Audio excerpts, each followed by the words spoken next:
The Texas A&M Aggies have been one of the SEC teams that have flew under the radar during this college football season. And after yesterday's victory against Mississippi State, they now sit on top of their conference.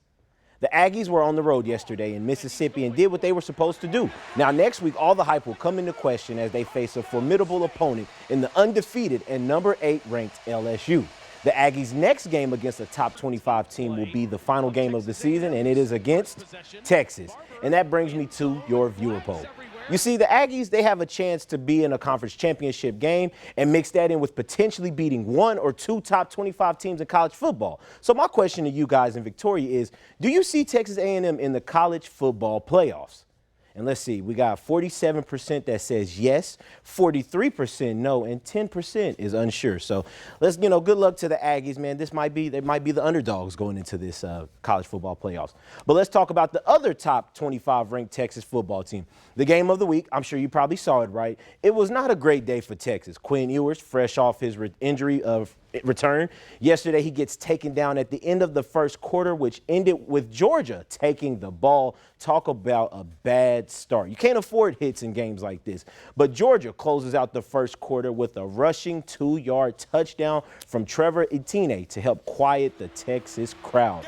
Georgia won the game. Final score 30-15.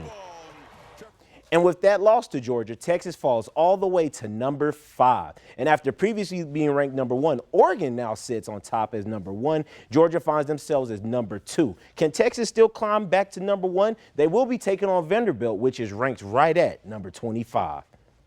Wrapping things up with some NFL talk, starting off with on the West Coast, the Rams hosting the Las Vegas Raiders. Cuervo's own Jordan Whittington was available but did not play due to shoulder issues. But the Rams still came to play. There's an interception by Kobe Durant at the beginning of this play right here. That play gets the Rams going. Yeah, there you go. Kobe Durant, number 14. And it was a good battle right there. But that got the Rams going. After a first and goal, the following play led to Kyron Williams running through the Raiders' front line. Clean, untouched, and unbothered for a Rams touchdown. Williams finished the game with 2 touchdowns and 76 yards. The Rams get their second win this year. Final score, 20-15. And now we're going to talk about the Houston Texans. They're taking on the Green Bay Packers, the marquee matchup of C.J. Stroud versus Jordan Love. This was a nail-biter. The first touchdown of the game seems Love launched the ball like a bullet to Tucker Kraft for a 14-yard Packer touchdown. Not quite sure what this celebration is, but I'm sure social media will help me out with that one. And after failing to score on their following drive, the Texans punt to the Packers, but the Texans somehow, some way recovered. The luck didn't last long, unfortunately. The Packers win due to a last-second field goal, should you call it a walk-off. In the final seconds of the game, Packers win it 24-22. Stroud with a not-so-great game, throwing for only 86 yards to Love's 220. That does it for your sports.